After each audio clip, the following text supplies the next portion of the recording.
This is the Sabbath School lesson for the second quarter, 2021. Lesson 6 for May 1 to 7, Abraham's Seed, read by Dr. Percy Harrold. Thursday, May 6, Spiritual Israel. Whatever the mistakes and failings of ancient Israel, the Lord was not finished with the plan of creating a faithful people to serve him.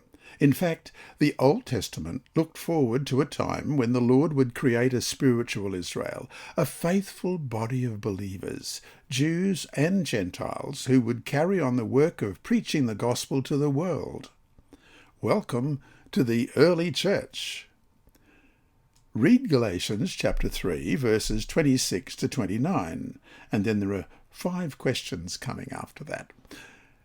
Galatians chapter 3, verses 26 to 29. For you are all sons of God through faith in Christ Jesus. For as many of you as were baptized into Christ have put on Christ. There is neither Jew nor Greek, there is neither slave nor free, there is neither male nor female. For you are all one in Christ Jesus. And if you are Christ's, then you are Abraham's seed and heirs according to the promise. Question 1. What promise is Paul talking about in Galatians 3:29? And if you are in Christ's, then you are Abraham's seed and heirs according to the promise. 2. What is the key element that makes a person an heir to these promises? Verse 26, for you are all sons of God through faith in Christ Jesus. And 3, why is Paul breaking down distinctions of gender, nationality, and social status? 4, what does it mean to be one in Christ? And 5, read Romans chapter 4, verses 16 and 17. How do these verses help us understand what Paul is saying in Galatians 3, 26 to 29?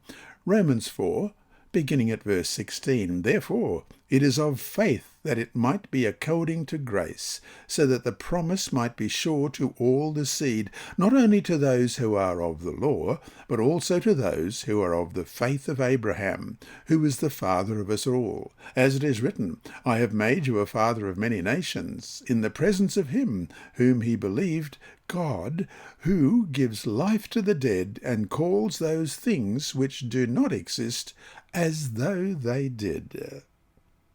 As a son of Abraham, Christ became, in a special sense, heir to the covenant promises. By baptism, we acquire kinship to Christ and through him acquire the right to participate in the promises made to Abraham. Thus, all that God promised Abraham is found in Christ, and the promises become ours, not because of nationality, race, or gender, but through grace, which God bestows upon us through faith, as we read in Patriarchs and Prophets, page 170, written by Ellen G. White. The gift to Abraham and his seed included not merely the land of Canaan, but the whole earth. So says the Apostle, the promise that he should be the heir of the world was not to Abraham or to his seed through the law, but through the righteousness of faith, as it says in Romans 4:13. And the Bible plainly teaches that the promises made to Abraham are to be fulfilled through Christ. Believers become heirs to an inheritance incorruptible and undefiled, and that fadeth not away. End of quote.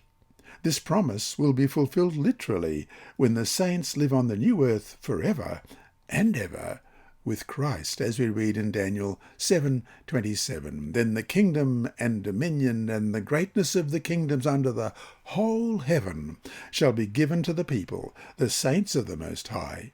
His kingdom is an everlasting kingdom, and all dominions shall serve and obey him.